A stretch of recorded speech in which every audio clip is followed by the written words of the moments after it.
संसार में प्राय विवेकी हमें अपने आत्मा अच्छे रास्ते पर चलेंगे, भगवान से प्रेम बढ़ाएंगे। एक समय राजा ययाति के धर्मात्मा पुत्र राजा यदु विचरण करते हुए एक विलक्षण अवधूत को देखते हैं। तो ये वाली बुद्धि आपने कहाँ से प्राप्त की? प्रायः देखा जाता है कि मनुष्य संसार में किसी न किसी आप आनंद में हैं, अपने में तृप्त हैं, इसका क्या कारण है? दत्तात्रेय कहते हैं, राजन, मैंने जिनकी कृपा से यह अनुपम ज्ञान प्राप्त किया वे मेरे 24 गुरु हैं। देखिए, एक तो दीक्षा गुरु होते हैं और एक शिक्षा गुरु होते हैं। शिक्षा गुरु हम क्लास में पढ़ते रहे, हमारे टीचर 5-6 थे, दूसरी क्लास में पहुंचे 5-6 थे, फिर आगे बढ़ते गए, यूनिवर्सिटी में गए, 10-12 टीचर्स थे, अलग अलग प्रैक्टिकल के अलग, इसके अलग, उसके अलग। शिक्षा गुरु अनेक होते हैं, लेकिन दीक्षा गुरु, तत्वज्ञानी गुरु एक होते हैं। जो हमने तो मांगा मिला नहीं और देती रहती है, ये सीखा। थोड़ा सा भोजन चाहिए, सांस चलती रहेगी। बाह्य वायु से जो बाहर चलती है उससे सीखा निर्लिप्तता। बदबू आ जाती है कभी वायु में, थोड़ी दूर चली जाएगी, बदबू खत्म। निर्लेप न्यारी है, किसी चीज को ग्रहण नहीं करती, पकड़ती नहीं है। आकाश से असंगता, आकाश असंग है, कुछ फेंको पकड़ता ही नहीं है, सब नीचे आके गिर जाता है। जल से शुद्धता, जल कैसा भी हो, गंदा हो, नीचे फिल्टर होकर जाता है, पृथ्वी में शुद्ध जल के रूप में फिर बाहर खींच लीजिए। अग्नि से सर्वभक्षी होकर भी किसी के गुण दोष को ग्रहण न करना, यह सीखा।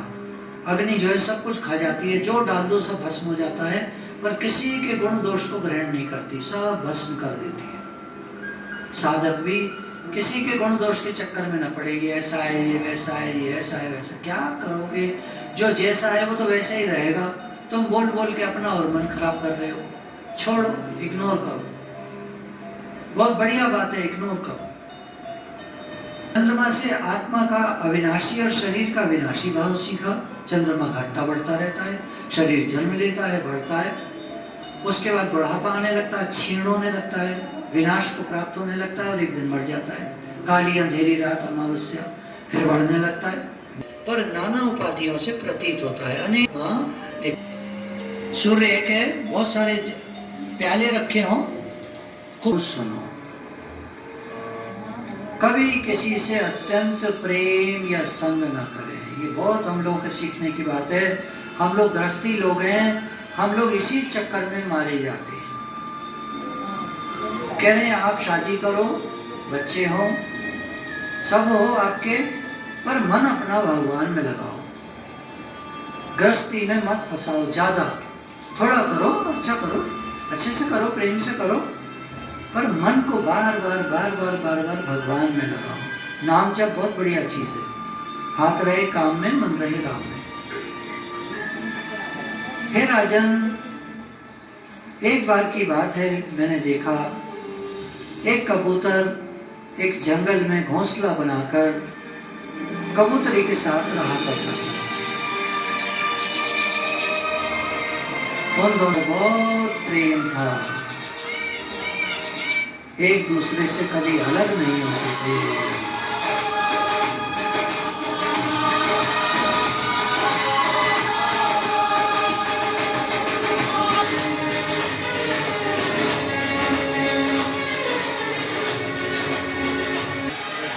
अंग से अंग और मन से मन सदा मिला रहता। कबूतर उसे कहीं से भी ला करके अवश्य देता था। एक समय आने पर कपोती ने प्रसव धारण किया। थोड़े ही समय में उसके बड़े 2 बच्चे पैदा हुए।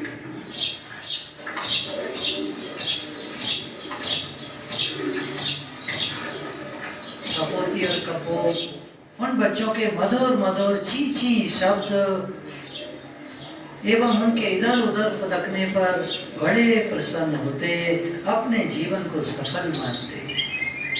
हम दो हमारे दो। एक दिन की बात है, वे दोनों बच्चों के लिए चारा लेने दूर वन में चले गए।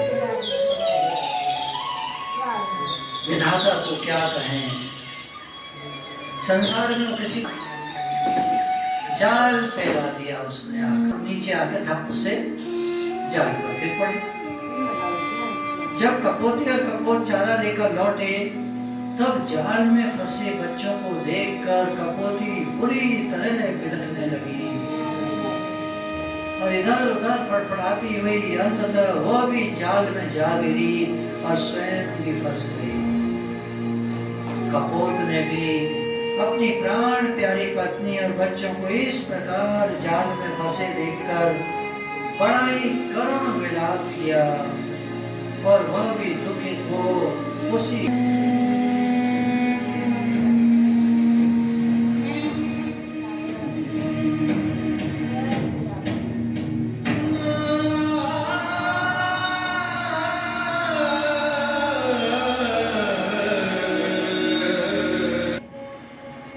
इस घटना से व्याध का प्रयोजन सिद्ध हुआ। उसको पक्षी मिल गए, प्रसन्न होकर उनको लेकर वो तो अपने घर के लिए चलता बना। किसी का जीवन गया। हे राजन, कुटुंब का पोषण करना मना नहीं, बच्चे पालना मना नहीं, परिवार बसाना मना नहीं, शादी करना मना नहीं। ये तो ब्रह्मा जी ने संसार को इसी प्रकार रचा है। किंतु आसक्ति पूर्वक जब हम आसक्ति कर लेते हैं किसी में, तो ये हाल होता है। संसारी और प्राणियों के लिए कुछ करना नहीं चाहते, किसी को कुछ देना नहीं चाहते, मेहमान भी आता है तो चिढ़ते हैं, दूसरों के लिए करने का भाव नहीं होता, सिर्फ मैं और मेरा। ऐसे लोगों का सपरिवार एक दिन नाश हो जाता है। कुछ नहीं देते थे, कभी दान चंदे की कोई बात ही नहीं, सत्संग सुनते थे और हाँ हाँ हाँ हाँ करके धीरे धीरे देखा उनका परिवार ही नष्ट हो गया। यज्ञ सहित जीवन नहीं है। यह शिक्षा इस दृष्टांत से ग्रहण करनी चाहिए कि जो मनुष्य मुक्ति का खुला द्वार इस दुर्लभ मनुष्य शरीर को पाकर गृहस्थ आश्रम में कबूतर और कबूतरी के समान आसक्त रहता है, वह मुक्ति पद पर आरूढ़ होकर नीचे गिर जाता है, ऐसा समझ लेना चाहिए। अपने जीवन को ठीक से जियो, मेहनत करो, कोशिश करो, लगे। इसलिए विवेकी पुरुष ने प्राप्त न मिलने पर चिंता नहीं करता। अजगर को देखो, पड़ा रहता है, कुछ नहीं मिलता, कोई चिंता नहीं है। जब भूख लगती है मुंह खोलता है, सांस को जोर से खींचता है, आसपास न करना, यह मैंने समुद्र से सीखा। गंभीर रहता है। सुंदर रूप में आसक्ति विनाश का कारण होती है, यह मैंने पतंगे से सीखा। पतंगा जो है, कहीं मोमबत्ती जला दो, दीपक जला दो, फर्र से जाएगा, उसमें घुस सकती होती है। अग्नि रूप का प्रतीक है, रूप में घुस जाता है, मर जाता है। इसलिए रूप के चक्कर में नहीं पड़ना चाहिए। स्वभाव अच्छा हो किसी का, वो व्यक्ति अच्छा होता है। सुंदरता किसी काम की नहीं होती अगर उस व्यक्ति का स्वभाव अच्छा ना हो। होगा इसलिए होगा, हमें क्या करना है। तो साधक को चाहिए कि वह स्त्री, स्वर्ण, आभूषण, वस्त्र आदि मायक द्रव्यों के प्रति उपभोग बुद्धि से अत्यंत आसक्त न हो। सोना चांदी इकट्ठा करना, बहुत कपड़े खरीदना, ये सब कह रहे हैं साधकों के लिए नहीं है। थोड़े में काम चला है, कर्म पढ़िए तो फिर ज्ञान नहीं रस लेता है और उड़ जाता है। तो कह रहे बहुत सारे शास्त्र है दुनिया में, सार बात पढ़ो, आगे बढ़ो। सायंकाल अथवा दूसरे दिन के लिए भिक्षान का संग्रह न करे। कह रहे दूसरे दिन के लिए भी इकट्ठा मत करो, आज के लिए है बस, खुश हो। लकड़ी के क्षेत्र में बनी स्त्री का स्पर्श सन्यासी पैर से भी कभी न करे। कह रहे सन्यासी के लिए तो कभी किसी स्त्री का स्पर्श न करे, यहाँ तक कि लकड़ी या चित्र में बनी स्त्री हो तो भी दूर रहे, अलग चला जाए, उसे देखे तक ना। अन्यथा हथनी के स्पर्श से हाथी के समान उसे बंधन में फंसना पड़ता है। यह मैंने हाथी से सीखी। सर्कस वाले हाथी हथनी को पकड़ते हैं तो एक गड्ढे में कोई भी एक मिल जाता है, उसको उतार देते हैं, दूसरा हाथी हथनी जो भी आता है स्पर्श के सुख के लिए दोनों को पकड़ लेते हैं।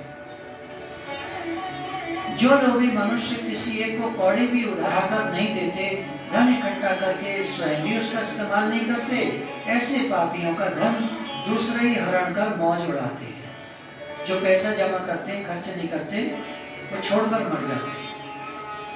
यह बात मैंने मधुहर्ता से सीखी। मधुमक्खी शहद जमा करती है, कोई और आता है उसके छत्ते को फोड़ता है, शहद निकाल कर ले जाता है।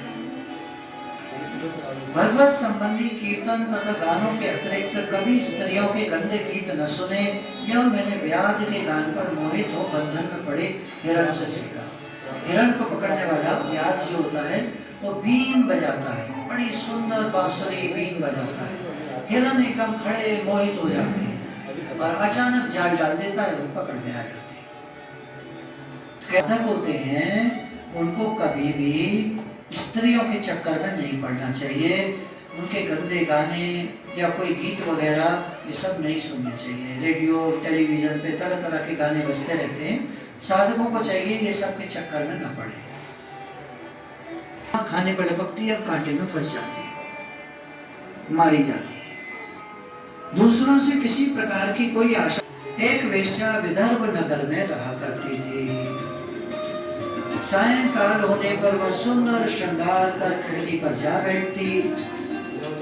मार्ग में यातायात करने वाले पुरुषों को वह अपने रूप पर फंसाकर उनसे रकम ऐंठती।